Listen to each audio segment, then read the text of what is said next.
നമസ്തേ നമസ്തേ നമസ്തേ. ശ്രീ മഹാദേവൻ നിങ്ങളെല്ലാവരും അനുഗ്രഹിക്കട്ടെ. എല്ലാ ഗുണങ്ങളും ഐശ്വര്യങ്ങളും സമൃദ്ധികളും എല്ലാം ശ്രീ മഹാദേവൻ തരട്ടെ. അപ്പോൾ നമ്മൾ ഈ ആഴ്ച പറയാമെന്ന് വെച്ച് കഴിഞ്ഞാൽ മേടക്കൂർ നക്ഷത്രങ്ങൾ, അശ്വതി, ഭരണി, കാർത്തിക നക്ഷത്രക്കാരുടെ ഫലങ്ങളെ പറ്റിയാണ് നമ്മൾ പറയാൻ പോകുന്നത്. എന്താണെങ്കിലും സന്തോഷസ്ഥിതികളാണ് ഈ നാളുകാർക്കേ. അനവധി സന്തോഷാനുഭവങ്ങൾ ഉണ്ടാവുന്ന സമയവും ധനം അനവധി വന്നു ചേരാനുള്ള പലവിധ സാഹചര്യങ്ങളൊക്കെ ഉണ്ടാവും. ഈ സമയത്തെ ഈ മാസത്തിൽ അനവധി ധനം ഈ നാളുകാരുടെ കയ്യിലേക്ക് വന്നു ചേരും. അത് പല വിധേന വന്നു ചേരും. ചിലപ്പോൾ ആരെങ്കിലും സഹായിക്കാനായിട്ട്, നമ്മളെ സഹായിക്കാനായിട്ട് ധനം വന്നു ചേരും. അതല്ലാന്നുണ്ടെങ്കിൽ വല്ല കുറി, അല്ലെങ്കിൽ വല്ല സമ്പാദ്യ പദ്ധതികൾ, അല്ലെങ്കിൽ കിട്ടാനുള്ള കുറച്ച് തുകകൾ, അങ്ങനെ പല വിധേന ഈ നാളുകാരുടെ കയ്യിലേക്ക് ധനം വന്ന് ചേരും. പിന്നെ അവരുടെ ജോലി കാര്യങ്ങളിൽ അവർ പ്രതീക്ഷിക്കണതിൽ കൂടുതൽ അഭിവൃദ്ധി വന്ന് ചേരും. തൊഴിൽ രംഗം, ഈ നാളുകാരുടെ തൊഴിൽ രംഗത്ത് അവർ പ്രതീക്ഷിക്കുന്നതിലും കൂടുതൽ അഭിവൃദ്ധി വന്ന് ചേരും. അവർ തുടങ്ങിയേക്കുന്ന സംരംഭങ്ങളിൽ വിജയങ്ങൾ വന്ന് ചേരും. ധാരാളം സംരംഭങ്ങളിൽ വർധനവ് സംഭവിക്കും. അതുപോലെ തന്നെ വിദ്യാഭ്യാസമായിട്ട് നടക്കുന്ന ആൾക്കാരാണ് ഈ നക്ഷത്രക്കാരെങ്കിൽ അവർക്കും അഭിവൃദ്ധി ഉണ്ടാവും, വിജയങ്ങളുണ്ടാവും. ഉയർന്ന രീതിയിൽ പഠിക്കാനുള്ള സാഹചര്യങ്ങൾ വന്നു ചേരും. ഉന്നത തലത്തിലൊക്കെ പഠിക്കാനുള്ള സാഹചര്യങ്ങൾ വന്നു ചേരും. വിദേശത്ത് പോകാനുള്ള സാഹചര്യങ്ങൾ വന്നു ചേരും. അങ്ങനെ പല വിധേന ഈ നാളുകാർക്ക് ഗുണങ്ങളുള്ള സമയമാണ്. രോഗാവസ്ഥകളുള്ള ആൾക്കാരാണെങ്കിൽ അതിൽ നിന്നൊക്കെ മോചനം കിട്ടും. പല വിധേന മോചനങ്ങൾ കിട്ടും. ദൂരയാത്രകൾ ചെയ്യാൻ സാധിക്കും. അതിനുള്ള സാഹചര്യങ്ങൾ വന്നു ചേരും. പുതിയ വാഹനങ്ങൾ വാങ്ങിക്കാൻ സാധിക്കും. ഇതിനുള്ള വാഹനങ്ങൾ ഏറ്റവും നല്ല രീതിയിലൊക്കെ മെയിൻ്റനൻസ് ഒക്കെ ചെയ്ത് പുതുക്കി ഉപയോഗിക്കാൻ സാധിക്കും. ഗൃഹനിർമ്മാണങ്ങൾ പൂർത്തീകരിക്കാൻ സാധിക്കും. പുതിയ വീട് വാങ്ങാനോ അല്ലെങ്കിൽ പുതിയ വീട് വയ്ക്കാനോ പുതിയ സ്ഥലം വാങ്ങാനോ ഒക്കെ ധൈര്യമായിട്ട് ഇറങ്ങാം. അതൊക്കെ ഒരു തടസ്സമില്ലാതെ നടക്കുന്ന സമയസ്ഥിതിയാണ് ഈ നാളുകാർക്ക്. പിന്നെ പറയണമെങ്കിൽ ഇവരുടെ കൂടെയുള്ള ആൾക്കാർക്ക്, ഈ അശ്വതി ഭരണി കാർത്തിക നാളുകാരുടെ കൂടെ വസിക്കുന്ന ആൾക്കാർക്ക്, ഭാര്യമാർക്ക്, അല്ലെങ്കിൽ ഈ നക്ഷത്രക്കാരായിട്ടുള്ള ഭാര്യമാരുടെ ഭർത്താക്കന്മാർക്ക്, അവർക്കൊക്കെ പല വിധേന ഗുണങ്ങൾ വന്നു ചേരും. സൽപ്പേര് വന്നു ചേരും. അല്പം ദുർച്ചെലവുകളും വന്നു ചേരും.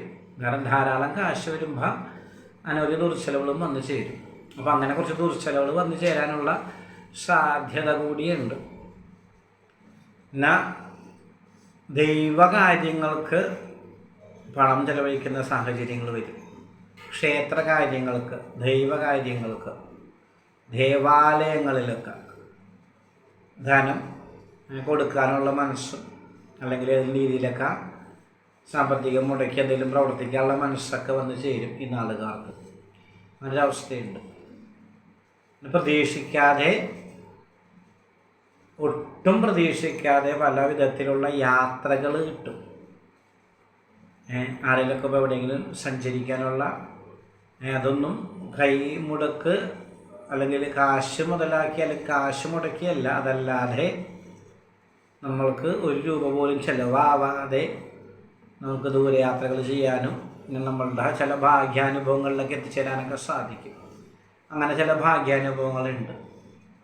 പിന്നെ പറയണമെങ്കിൽ വിവാഹങ്ങൾ നോക്കുന്ന ആൾക്കാർക്ക്, വിവാഹങ്ങൾ ഉറച്ചിരിക്കുന്ന ആൾക്കാർക്ക്, പിന്നെ വിവാഹാദി കാര്യങ്ങളായിട്ട് നോക്കുന്ന ആൾക്കാർ, നടത്താൻ ശ്രമിക്കുന്ന ആൾക്കാർ, അല്ലെങ്കിൽ ദീർഘകാലമായിട്ട് നീക്കി വെച്ചിരിക്കുന്ന ആൾക്കാർ, അങ്ങനെയുള്ള ആൾക്കാർക്കൊക്കെ ഈ നക്ഷത്രക്കാർക്ക് ഇത്രയും വേഗം വിവാഹങ്ങൾ നടക്കും. ഏറ്റവും ഭംഗിയായിട്ട് നടക്കും. ആഗ്രഹിക്കുന്ന വിവാഹങ്ങൾ നടക്കും. ആഗ്രഹിക്കുന്ന തൊഴിൽ മേഖലകളിൽ എത്തിച്ചേരാൻ സാധിക്കും. ആഗ്രഹിക്കുന്ന കാര്യങ്ങളിൽ പഠിക്കാൻ എത്തിച്ചേരാൻ സാധിക്കും.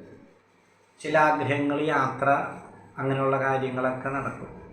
അങ്ങനെയുള്ള പല വിധേന ഗുണസ്ഥിതികളാണ് ഈ നക്ഷത്രങ്ങൾക്ക് വന്നു ചേർന്നിരിക്കുന്നത്. പിന്നെ അതൊരു ഇങ്ങനെ നമ്മൾക്ക് ദോഷസ്ഥിതി അല്ലെങ്കിൽ വിഷമസ്ഥിതി എന്ന് പറയണമെങ്കിൽ അല്പം ധൂർത്ത് കൂടും. അനാവശ്യമായിട്ട് കുറച്ച് ചിലവുകൾ വന്നു ചേരും. അതിന് സാധ്യതയുണ്ട്. പല വിധേന ധാരാളം ചിലവുകൾ വന്നു ചേരും. പിന്നെ ഇവർ ശുദ്ധ മനസ്കരാണെങ്കിൽ തന്നെയും ചില കാര്യങ്ങളിൽ കുടുംബത്തിൽ തന്നെ അലോഹ്യങ്ങൾ ഉണ്ടാക്കും. പുറത്തൊരിക്കലും അലോഹ്യം ഉണ്ടാക്കിയില്ലെങ്കിലും കുടുംബത്തിൽ ചില കാര്യങ്ങളിലൊക്കെ അലോഹ്യങ്ങൾ ഇവരുടെ വായിൽ നിന്നൊക്കെ വരും. അതൊക്കെ ചില ആൾക്കാർക്ക് മാനസിക വിഷമങ്ങൾ ഉണ്ടാക്കും.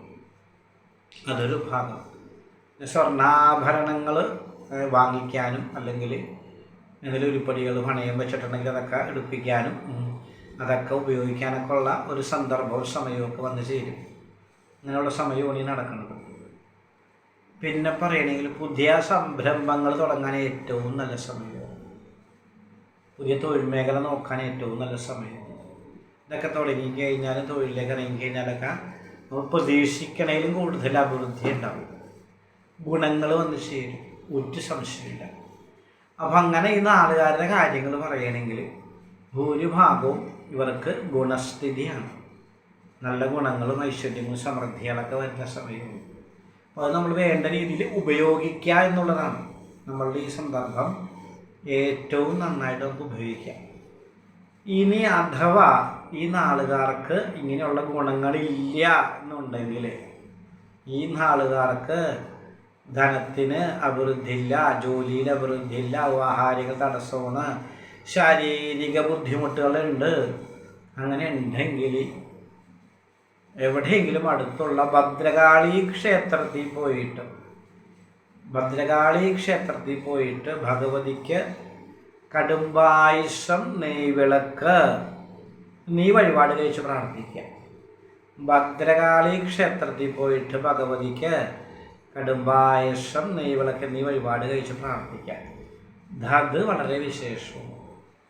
പിന്നെ ചെയ്യാൻ പറ്റും സുബ്രഹ്മണ്യസ്വാമി ക്ഷേത്രത്തിൽ പാലഭിഷേകം കഴിച്ച് പ്രാർത്ഥിക്കാം. അതിവർക്ക് വരുന്ന രോഗാദുരിതങ്ങൾക്കും ബുദ്ധിമുട്ടുകൾക്കൊക്കെ നല്ലതാണ്.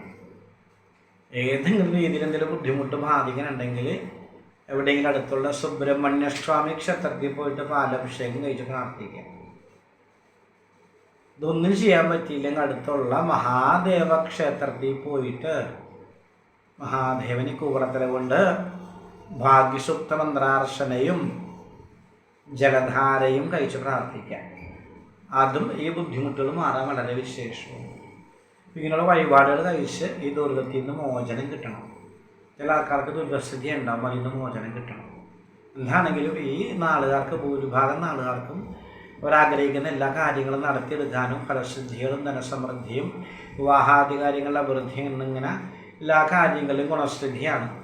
ഒരു സംശയവും വേണ്ട. എന്തെങ്കിലും ബുദ്ധിമുട്ടുള്ള ആൾക്കാരുടെ ഈ വഴിപാടുകൾ കഴിച്ച് പ്രാർത്ഥിക്കുക. ഭദ്രകാളിക്ക് കടുംബായുസം നെയ്വിളക്ക്, സുബ്രഹ്മണ്യസ്വാമിക്ക് പാൽപായസം അല്ല പാലഭിഷേകം, മഹാദേവന് കൂവളത്തല കൊണ്ട് ഭാഗ്യസുക്ത മന്ത്രാർച്ചന ജലധാര എന്നിവ കഴിച്ച് പ്രാർത്ഥിച്ചാൽ ഇവരനുഭവിക്കുന്ന ബുദ്ധിമുട്ടിൽ നിന്ന് മോചനം കിട്ടാൻ വളരെ വിശേഷമാണ്. വളരെ ചുരുക്കാക്കാർക്ക് ബുദ്ധിമുട്ട് ഉണ്ടാവുള്ളൂ. അപ്പോൾ അവർക്ക് ആ ബുദ്ധിമുട്ടിൽ നിന്ന് മോചനം കിട്ടാൻ വളരെ വിശേഷവും. അപ്പോൾ അതൊക്കെ എല്ലാവരും ചെയ്യുക. എല്ലാവരും സന്തോഷമായിട്ടൊക്കെ ജീവിക്കാനുള്ള അവസരങ്ങൾ ഉണ്ടാക്കാം. എല്ലാവരെയും ശ്രീ മഹാദേവൻ അനുഗ്രഹിക്കട്ടെ. ശുഭദിനാശംസകൾ എല്ലാ നന്മകളും നേരുന്നു. നമ്മൾ വീഡിയോസൊക്കെ ഇഷ്ടമുണ്ടെങ്കിൽ ഷെയർ ചെയ്യുക, ലൈക്ക് ചെയ്യുക, നമ്മൾ ഈ സംരംഭം പ്രോത്സാഹിപ്പിക്കാം. ശുഭദിനാശംസകൾ എല്ലാ നന്മകളും നേരുന്നു. ഓം നമഃ ശിവായ, ഓം നമഃ ശിവായ, ഓം നമഃ ശിവായ.